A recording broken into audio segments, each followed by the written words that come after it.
hahirwa umuntu yahariwe ibyaha byiwe icyaha ciwe kigatwikirwa hahirwa umuntu uhoraho adaharura ko kugabitanya mwizigame ntihagire umuntu adashikira ubuntu bw'Imana kandi ntihagire umuzi wo kurura umera ukabahagarika imitima abenshi bakandura umuntu ari mu bwiza bw'Imana yumva aguwe neza yifuza gusa kuja mu ijuru yifuza kuzobana na Yesu nta bindi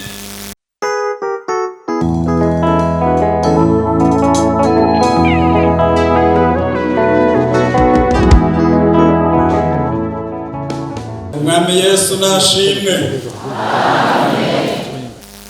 muri mwebwe wabonye Yesu n'amaso ninde agorora ukuboko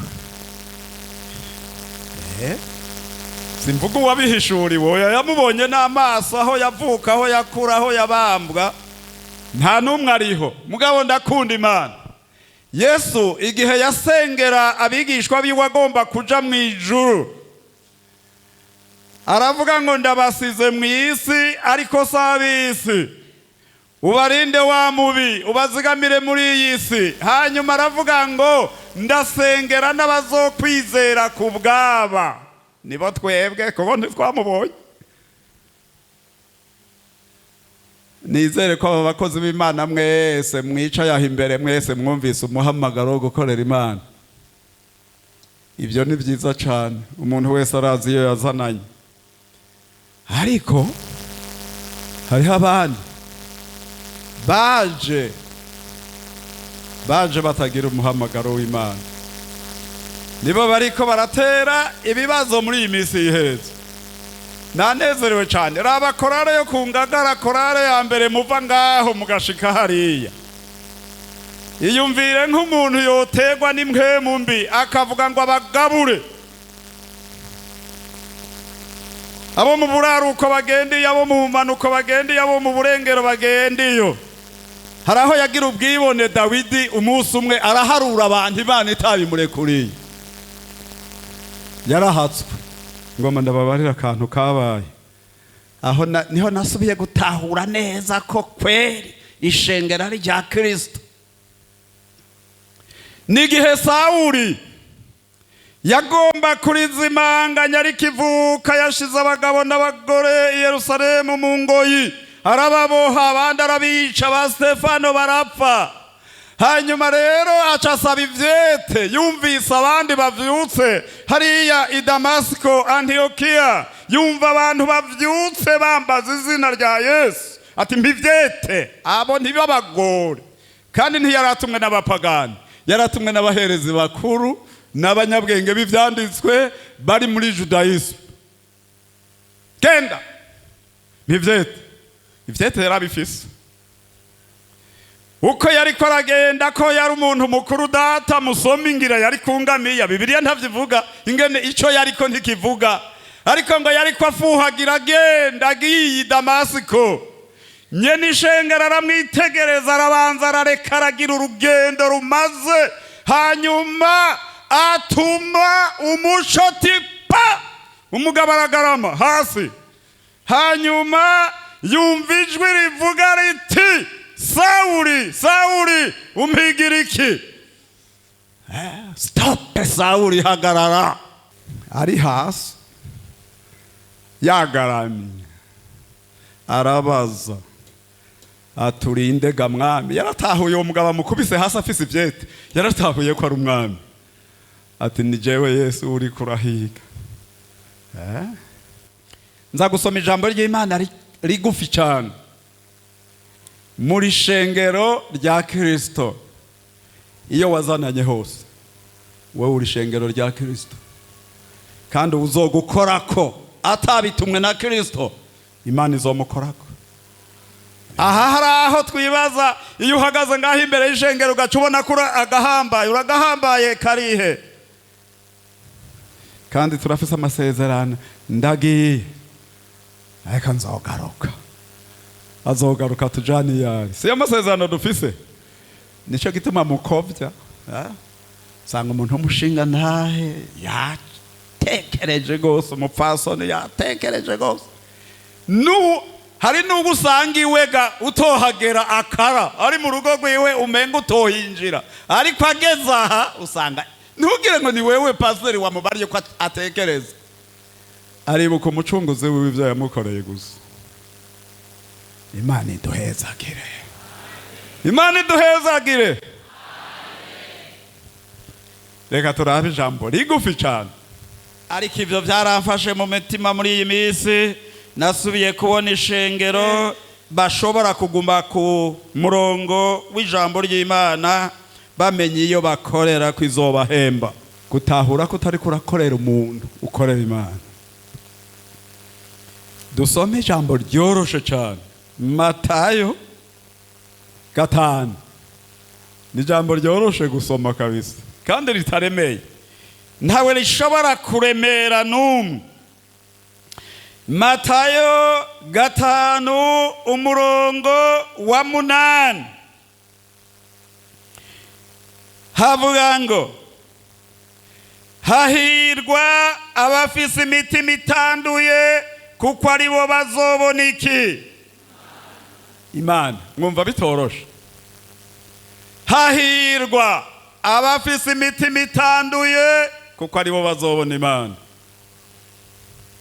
Gusa reka dusubire mu isezerano rya kera tubanze dusome Zaburi ya 32. Zaburi ya 32. Dusome umurongo wa mbere n'uwa kabiri. Muri mwebwe mufise Bibiliya isubiwemwo havuga ngo harahiriwe, niko mwebwe hatangura.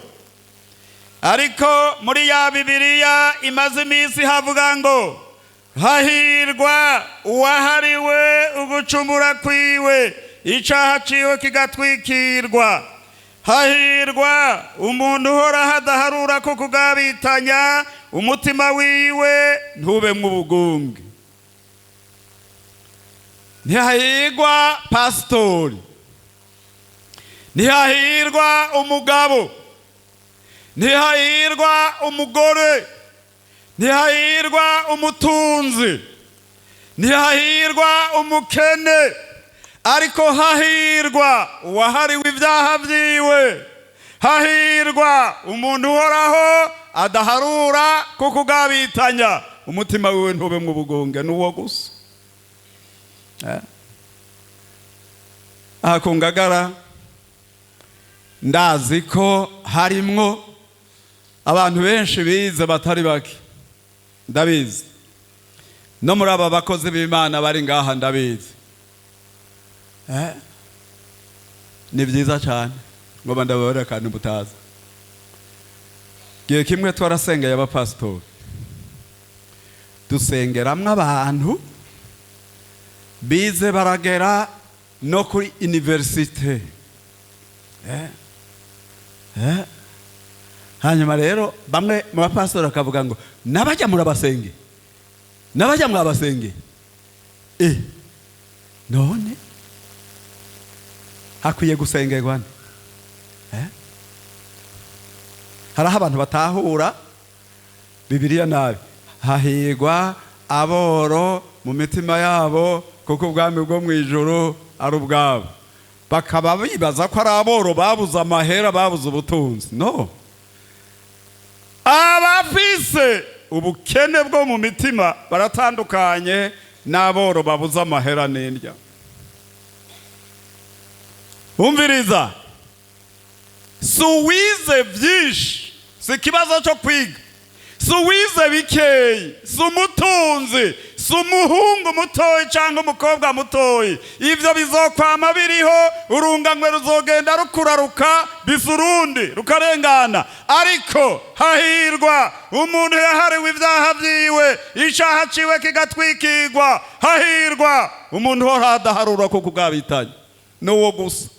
Bimeze uko rero yarinjiye neza mu Mana, aba yarize byinshi cyane nka Sawuli, aba yabaye umurovyi nka Petero, aba yabaye umutoza kori nka Matayo, bose aba yabaye umuganga nka Luka, bose bose igihe bemerwa n'Imana ko ari abana b'Imana, igihe bafise icyo baronse bashobora kujana, bose baremererwa gukorera Imana bose.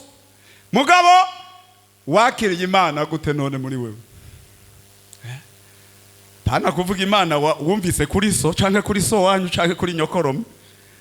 Imana wewe watahuye wewe nyene. Ubu tuvuga ubutumwa atanu bubabara, hasi hariho amatapi nuwogwa hasi nta ikirato cy'umuvuga butumwa wa kera kimaze iyinga, wasanga umutwe wacu uraramye uraba hejuru rume gwaragihotoye. Na ivyo kuvuga byo nuwoguhana fana yaraboneka he? Umutima utarato tahara ngo uronke ubugingo, imbizi z'amazi y'ubugingo zibire, ifanta yova kiriguragwana n'aba daimoni gusa hamuga havuga taha unuko urupfu. Nabonye mwe abana b'abakozi b'Imana, mbega ntimugire ngo naho muri ku Ngagara ndi kure ugira ngo sindabamenye. Nabonye mwe babiri bariko baravuza inanga hariya, icompa aba bana b'abakozi b'Imana nabo bakabandanya. Nababonye bavuza inanga hajya mugira ngo sindabazi. Komeza muje imbere, mushira imbere gose. Niryo teka nimba ivyo twabameye imbuto atari uburozi twabahaye, mwatwonsemwe ijambo ry'Imana kubera iki mutobandanya. Mugabo agasanga mwatwonsemwe umururazi ntimushobora kubandanya, tuzoba twarabarozi. Hahirwa umuntu aje ngaha. Nk'ubu hariho igihe twari mu gikorane cy'ikiremba, abo bariho muri iyo myaka baravyibuka, mu myaka ya 70 na kandi hanyuma umwungere ndirabika wigishiha yigisha ku kageresho, abariho barabizi ngo Imana yotuma kageresho akageresho kagenda ahantu ibona bimeze neza, igenda iradoma ku ikimenyetso yavuga ngo aha wokwera. Erega hari ugukorana ku Ngagara kw'abantu benshi, ariko hari no gukirizwa ku Ngagara warakiriye ijambo ry'Imana. Umwami akaba yaragushize ku ikimenyetso.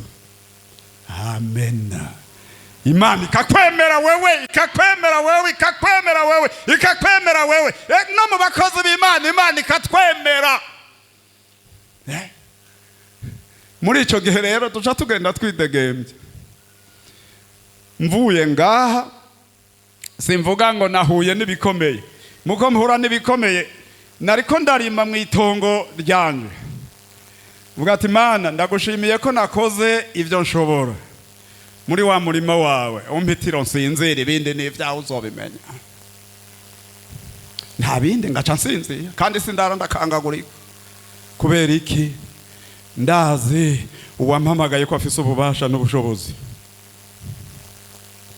Hariho ingorane rero. Dusome Zaburi ya 34 turaba kantu kamwe hari. Zaburi ya 34 abantu baribagiye ivyo twizeye niyo tuzobitwara, bazi ku rugendo rwacu ruzoherera ngaha. Zaburi ya 34 umurongo wa 12 turamanuka hepfo. Ninde agomba ubugingo akifuza nka Eliya yashoboye guhagarara agaturuza ibishego by'abayari ku musozi Karumeli, yashoboye kurwana yawe yoye kuvuga ivyo guhendana, tandukana n'ibibi ukora ivyiza, rondera amahoro uyakurikire kugira ngo uyashikire. Amen. Ninde agomba ubugingo uzobuza ururimi rwawe rwoye kuvuga ivyo guhendana, rwoye kuvuga ikibi, iminwa yawe yoye kuvuga ivyo guhendana. Umve muri iki gihe ukuri kwaraheze kabisa. bagenzi Imana idutabara tugeze mu bugaragwa bumira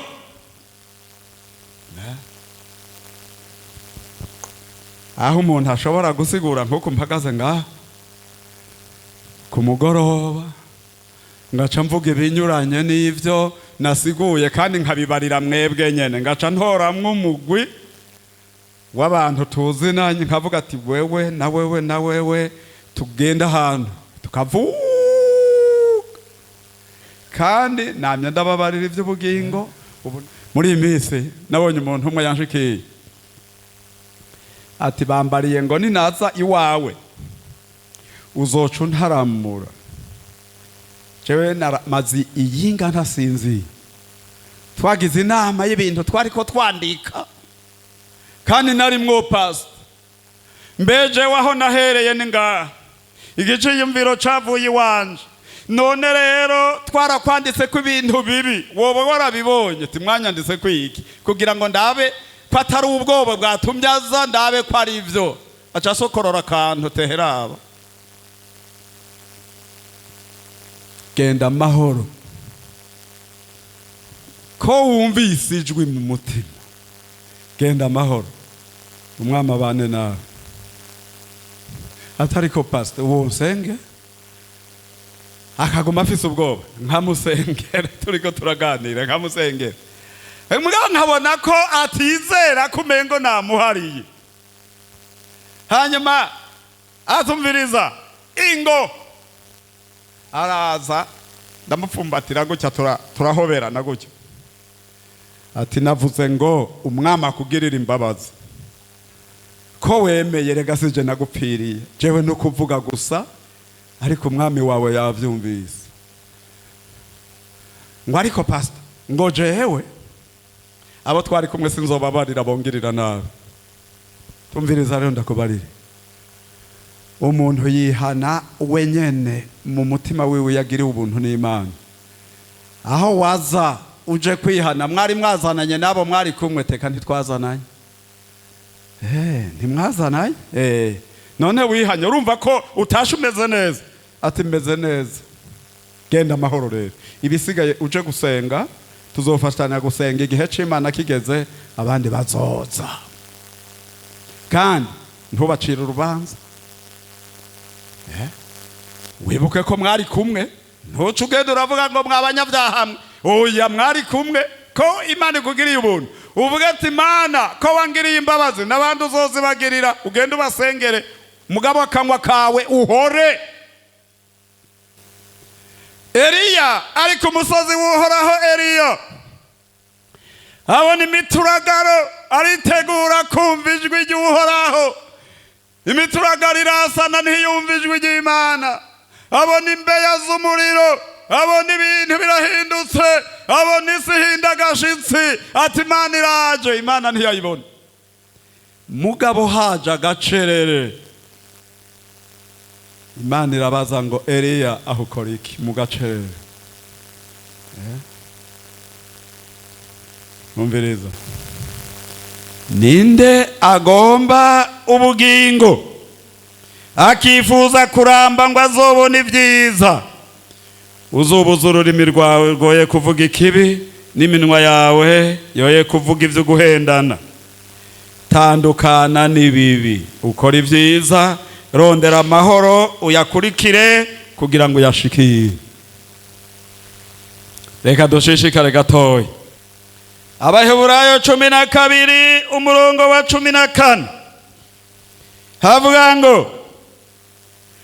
mukurikire kugiranira amahoro n'abantu bangahe bose nukwezwa kuko utejejwe atazoraba umwami mwizigame ntihagire umuntu adashikira ubuntu bw'Imana kandi ntihagire umuzi wo kurura umera ukabahagarika imitima abenshi bakandura ntihabemwo umushakanyi canke igihumane nka Esawu yaguranye ivyo kubasamuragwa kwiwe ingaburo imwe kuko muzi yuko hanyuma hamwe yagomba kuragwa umugisha atemerewe kuko atabonye uburyo bwo kwihana naho yawurondera cane arira. Umva, tugiriranire amahoro n'abantu biwacu siko abanyamahanga mwebwe mutari muri iki gihugu mwoba mugowe. Mugabo ndabona mwe bene data bavuye hakurya ya Rusizi, iyo wicaye ngaha uba wumva uri mu nzu kwa data. Kubera iki uri mu nzu kwa data? Si mu nzu kwa Pasteur Daniel, oya uri mu nzu kwa data wa twese nk'umukozi w'Imana. Ni kuvuga hariho ibintu abantu bitiranye. Ishengero ry'Imana ni umuryango mwiza cyane uruta uriya muryango w'iwanyu. Ndabaha akarorero gatoya. Hari naho mu muryango wawe uvukamwo wowe uri inkehwa, mugabo muhora mubonana abantu bo ku Ngagara iyo umwe asohoye nk'umwana wiwe agiye kubaka. Ndabaha ibyoroshe, ukazobona abagore bose n'abagabo bose n'ugwaruka n'abantu bose bakoranye ngaho. Be bakoranye kubera iki? Ni rwa rukundo rw'Imana rwasukwa mu mitima yabo na mpwemu yera, niko rwatumye abo bantu bose bavuga ngo turagomba kuja gushigikira mwene data bivuye ku mutima.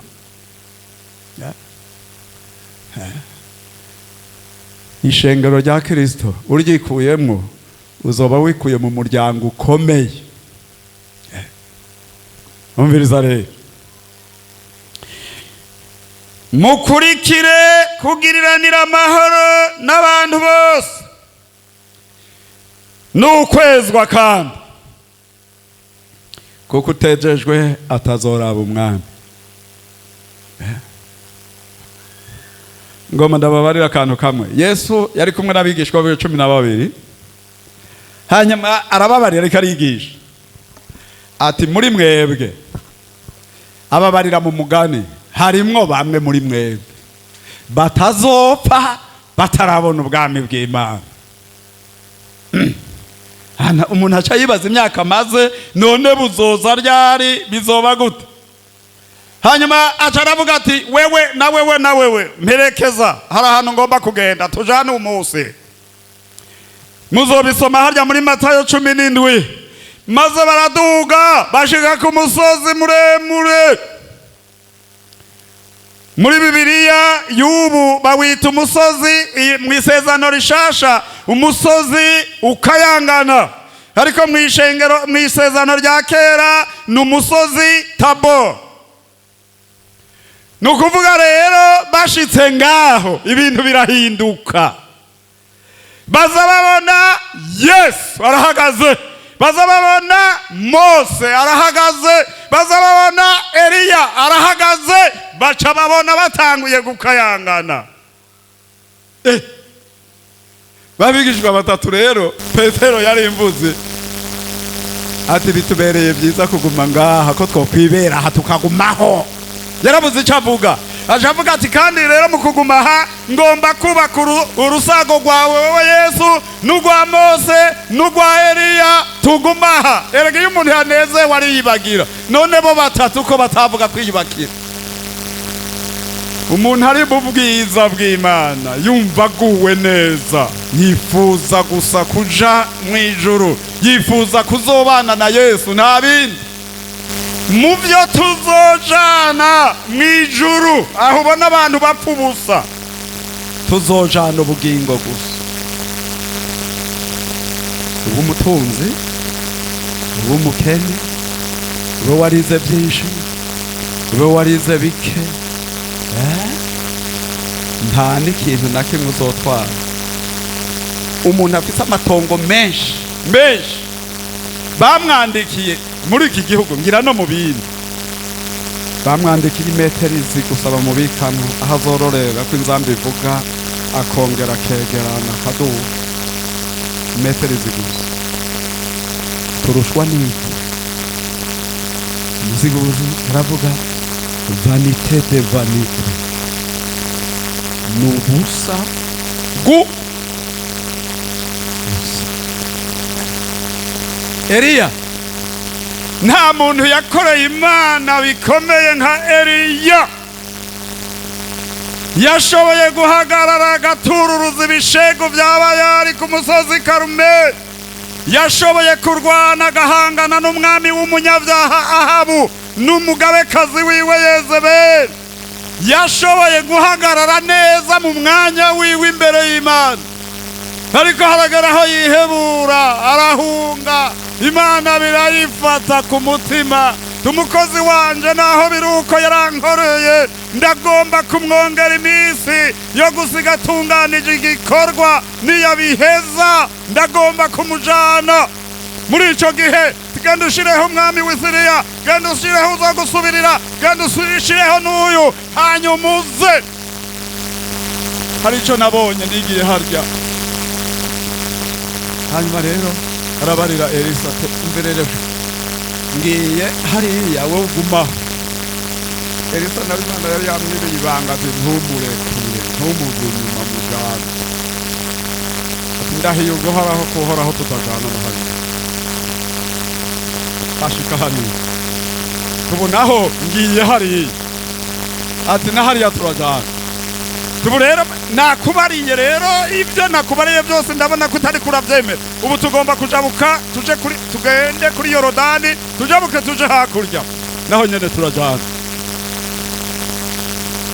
Abonye ko yizeye yuko yamenye ko Imana igomba kumutwara, Eliya aramubarira ati nsaba icyo ugomba rero ndakiguheza utaratandukana. Harya rero hari hageze yuko umuntu w'Imana agwanira ukwizera kwiwe kugira ngo aronke icyo acakira yosigarana imbere yuko uwamureze mu gakiza agenda. Iyi ni minsi y'iherezo. Harageze ko usubiramwo evaluation y'ubugingo bwawe, ukaraba iminsi ni mibi, ubugaragwa buragutse bubaye bunini. Harageze ko woraba ko hari icyo ufise. Umva Elisa, nsaba icyo ugomba. Namusabye ibikomeye, ngomba imigabane ibiri iri ku mpemu yawe, niyo ngomba. Abura kumusaba inka yoba yari afise n'amatongo n'imizabibu n'ibindi, ibyo yari azi ko atakimaze. Ngomba imigabane ibiri iri ku mpemu yawe. Niwizeye ukaguma ushinze ijisho, ukambona igihe tuza gutandukana, biraza kukubera uko nyine. Hari icyo ngomba rero kuvuga ngaho. Za ntambara zose z'imbere y'Ahabu n'umwambaro yari yararonkeye muri iyi si, Eliya ntiyawutwara. Murumva, nimba atatwaye n'impuzu, nta n'amahera yatwaye, nta n'izahabu yatwaye. Umva, azabona Eliya umukobwa turanje. Elisa nawe amuhanga amaso nk'uko yavuze. Azabona Eliya araduze, atangura kuboroga ngo ewe data we wabereye Abisirayeli imikogote n'abagendera ku mafaranga. Azabona wa mutamana yari yambaye ng'ubu urakorotse, arinjira mu muriro, mw'igare y'umuriro aciyemwo. Uzoshika yazomubaza ingene byamugendeye, ingene abandi bagendera mu ndege bakagendera mu muriro. Araduka none mu byamutamije byaha icyo yagiye ajanye n'ubugingo bwe. Ibyo byose birusha abantu nibyo kudufasha munsi y'iki kirere. Urusengero dukinga izuba n'imvura, turonka amahera ngo tugure impuzu, turye, twige, tugire ubwenge, tugire gute n'ibikoresho twaherewe. Amen.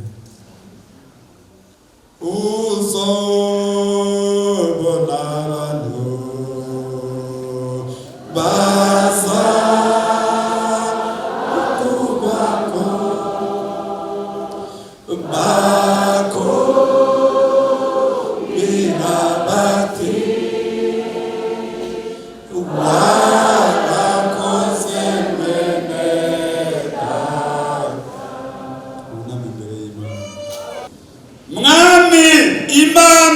wa twese. Ndagushimiye kuri Imana yacu kandi kuri Imana ikomeye. Ndagushimiye kuri Imana itameze nk'abantu. Ndagushimiye kuri Imana itagaya. Abantu bose Yesu warapfiriye. Muri iyi minsi rero hari ibyabahungurukiye, hari ibyabagoye, hari ibyabatakoze neza. Ngaba baraciye bugufi munsi y'umusaraba wawe Yesu. Nta wundi wo kubeza, nta wundi wo kubaharira, nta wundi wo kubatunganya, nta wundi yabateguriye ijuru, nta wundi azobafasha, nta wundi wo kubasiga, nta wundi wo kubahamwera. Ni wewe, nico gituma ugomba kubatungana.